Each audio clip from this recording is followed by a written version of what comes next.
Assalamualaikum warahmatullahi wabarakatuh. Perkenalkan, nama saya Andika Putra Ulango, NIM 1908608. Saya berasal dari sesi 0332. Saya akan menjelaskan tugas UAS dari mata kuliah Dasar-Dasar Ilmu Pendidikan yang berjudul Penyelenggaraan Sistem Pendidikan Nasional. Materi pertama adalah Sistem Pendidikan Nasional sesuai dengan Undang-Undang Nomor 20 Tahun 2003.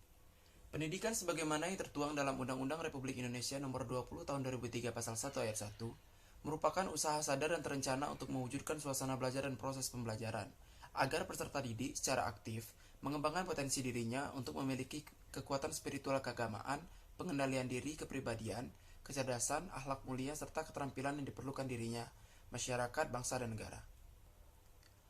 Penyelenggaraan Sistem Pendidikan Nasional. Ada 7 item penyelenggaraan sistem pendidikan nasional. Yang pertama adalah jalur pendidikan nasional, yang kedua adalah jenjang pendidikan nasional, yang ketiga jenis program pendidikan, yang keempat standar pendidikan nasional, yang kelima fungsi dan tujuan pendidikan nasional, yang keenam dasar pendidikan nasional, yang ketujuh prinsip penyelenggaraan pendidikan nasional. Dari 7 item tersebut, saya akan menjelaskan satu persatu bagaimana detailnya. Yang pertama ada jalur pendidikan nasional. Jalur pendidikan nasional terbagi menjadi 2, yaitu jalur pendidikan sekolah. Jalur pendidikan sekolah merupakan pendidikan yang dilaksanakan di sekolah melalui kegiatan belajar mengajar secara berjenjang dan berkesinambungan. Jadi dalam artian pendidikan sekolah ini berkelanjutan dari SD sampai SMA. Kemudian jalur pendidikan luar sekolah. Jalur pendidikan luar sekolah merupakan pendidikan yang bersifat kemasyarakatan yang diselenggarakan di luar sekolah melalui kegiatan belajar mengajar yang tidak berjenjang dan kegiatan berkesinambungan. Kemudian jenjang pendidikan nasional. Jenjang pendidikan nasional merupakan suatu tahap dalam pendidikan berkelanjutan yang ditetapkan berdasarkan tingkat perkembangan peserta didik serta keluasan dan kedalaman bahan pengajaran. Undang-Undang Republik Nomor 2 Tahun 1989 Bab 1 Pasal 1 Ayat 5. Kemudian ada poin-poinnya. Yang pertama adalah jenjang pendidikan dasar. Diselenggarakan untuk memberikan bekal dasar yang diperlukan untuk hidup dalam masyarakat berupa pengembangan sikap, pengetahuan, dan keterampilan dasar dan juga berfungsi mempersiapkan peserta yang memenuhi persyaratan dan mengikuti pendidikan menengah. Jenjang pendidikan dasar dilaksanakan selama 6 tahun.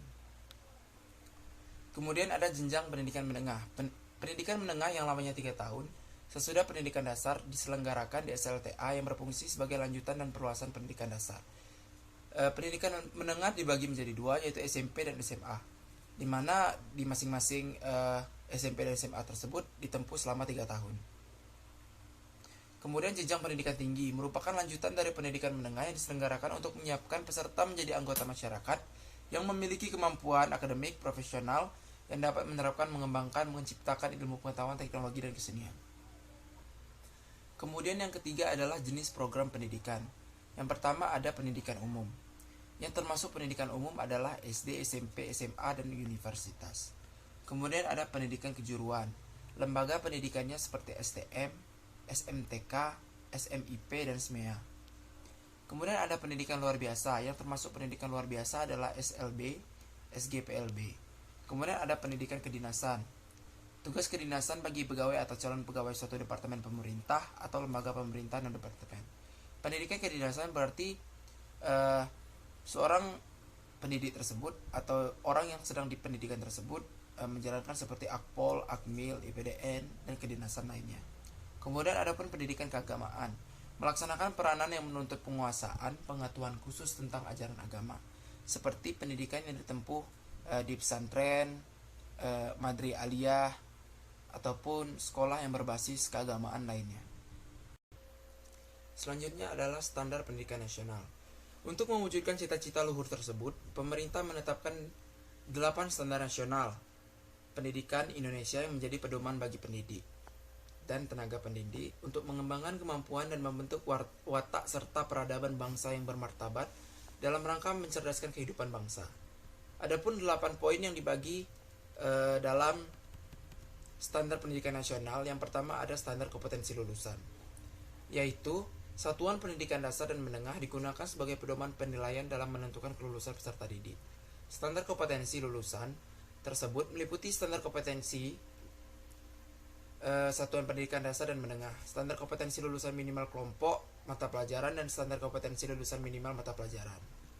Kemudian ada standar isi. Standar isi mencakup lingkup materi minimal dan tingkat kompetensi minimal, mencapai kompetensi minimal pada jenjang dan jenis pendidikan tertentu.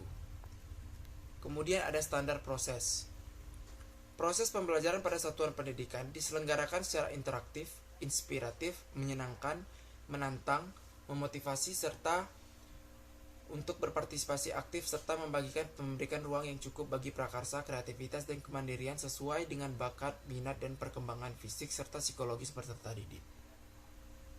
Standar pendidik dan tenaga kependidikan. Standar pendidik memiliki klasifikasi akademik dan kompetensi agen pembelajaran, sehat jasmani dan rohani, serta memiliki kemampuan untuk mewujudkan tujuan pendidikan nasional. Klasifikasi yang harus dipenuhi oleh seorang pendidik dibuktikan dengan ijazah ataupun sertifikat keahlian yang relevan sesuai ketentuan perundang-undangan yang berlaku. Kompetensi sebagai agen pembelajaran pada jenjang pendidikan dasar yang menengah serta pendidikan anak usia dini meliputi kompetensi pedagogik, kemudian kompetensi kepribadian, kompetensi profesional, dan kompetensi sosial. Pendidik meliputi pendidik pada TK, SD, SMP, SMA, kemudian SLB, SMK, kemudian satuan pendidikan paket A, paket B, paket C, dan pendidik lembaga kursus dan pelatihan. Tenaga kependidikan meliputi kepala sekolah atau madrasah, pengawas satuan pendidikan, tenaga administrasi, tenaga perpustakaan, tenaga laboratorium, teknisi, pengelola kelompok belajar, pamong belajar, dan tenaga kebersihan. Kemudian ada standar sarana dan prasarana. Setiap satuan pendidikan wajib memiliki sarana yang meliputi perabot, peralatan pendidikan, media pendidikan, buku dan sumber belajar lainnya, bahan habis pakai, serta perlengkapan lain yang diperlukan untuk menunjang proses pembelajaran yang teratur dan berkelanjutan. Dalam artian, setiap sekolah ini wajib mempunyai media belajar yang bisa digunakan untuk siswa belajar untuk mengembangkan skill-skillnya. Kemudian wajib memiliki prasarana yang meliputi lahan, ruang kelas, ruang pimpinan, satuan pendidikan, ruang pendidik, ruang tata usaha, ruang perpustakaan, ruang laboratorium, ruang bengkel kerja, ruang unit produksi, ruang kantin, instalasi daya dan jasa, tempat olahraga, tempat beribadah, tempat bermain, tempat berkreasi, dan ruang tempat lain yang diperlukan untuk menunjang proses pembelajaran yang teratur dan berkelanjutan. Karena pada dasarnya standar sarana dan prasarana ini selain untuk mengembangkan, untuk juga memisahkan ruang lingkup antara guru dan siswa, karena tidak mungkin siswa dan guru memiliki satu ruangan yang sama ketika istirahat, ketika belajar mengajar, dan sebagainya. Kemudian standar pengelolaan pendidikan terdiri dari 3 bagian, yaitu standar satuan pendidikan, standar pengelolaan pemerintah daerah, dan standar pengelolaan oleh pemerintah. Kemudian adanya standar pembiayaan pendidikan, terdiri dari atas biaya investasi, biaya operasi, dan biaya personal. Biaya investasi satuan pendidikan meliputi biaya pendidikan, penyediaan sarana dan prasarana, pengembangan sumber daya manusia dan modal kerja tetap. Biaya personal meliputi biaya pendidikan yang harus dikeluarkan oleh peserta didik untuk bisa mengikuti proses pembelajaran secara teratur dan berkelanjutan.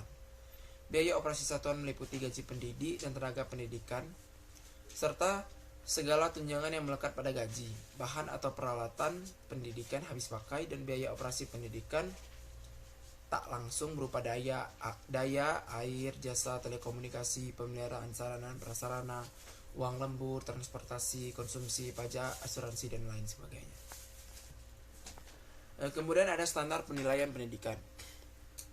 Penilaian pendidikan pada jenjang dasar dan pendidikan menengah terdiri atas penilaian hasil belajar oleh peserta didik, penilaian hasil belajar oleh satuan pendidikan, dan penilaian hasil belajar oleh pemerintah. Penilaian pendidikan pada jenjang pendidikan tinggi terdiri atas penilaian hasil belajar oleh pendidik dan penilaian hasil belajar oleh satuan pendidikan tinggi. Penilaian pendidikan pada jenjang pendidikan tinggi sebagaimana dimaksud di atas diatur oleh masing-masing perguruan tinggi sesuai peraturan perundang-undangan yang berlaku. Kemudian ada fungsi tujuan pendidikan nasional. yaitu untuk mengembangkan kemampuan dan membentuk watak serta peradaban bangsa yang bermartabat. Potensi peserta didik agar menjadi manusia yang beriman dan bertakwa, berakhlak mulia, berilmu, kreatif, mandiri, dan menjadi warga negara yang demokratis serta bertanggung jawab. Kemudian ada dasar pendidikan nasional. Yang dimaksud dengan dasar di sini adalah sesuatu yang menjadi kekuatan bagi tetap tegaknya suatu bangunan atau lainnya.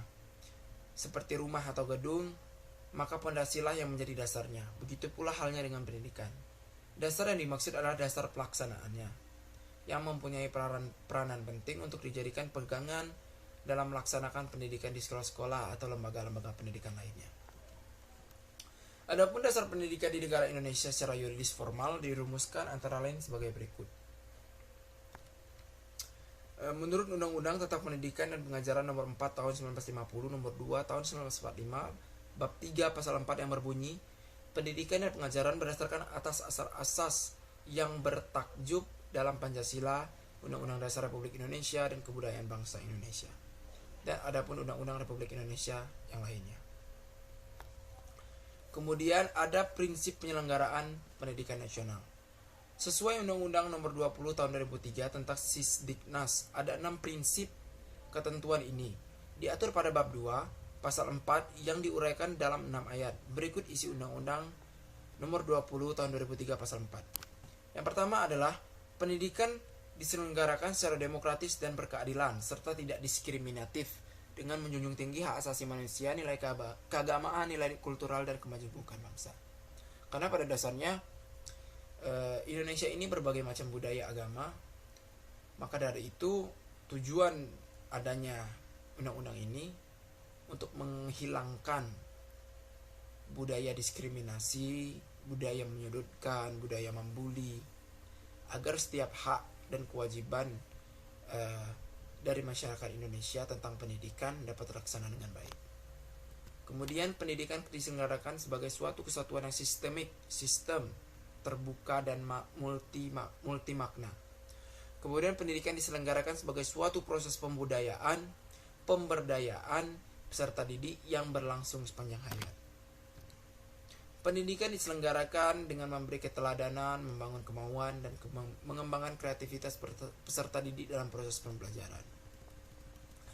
Kemudian pendidikan diselenggarakan dalam mengembangkan budaya membaca, menulis, dan berhitung bagi segenap warga masyarakat. Kemudian pendidikan diselenggarakan dengan memberdayakan semua komponen masyarakat melalui peran serta dalam penyelenggaraan dan pengembalian mutu layanan pendidikan. Itulah presentasi tugas UAS yang diberikan oleh dosen mengampu. Kurang lebih saya mohon maaf. Saya Andi dari sesi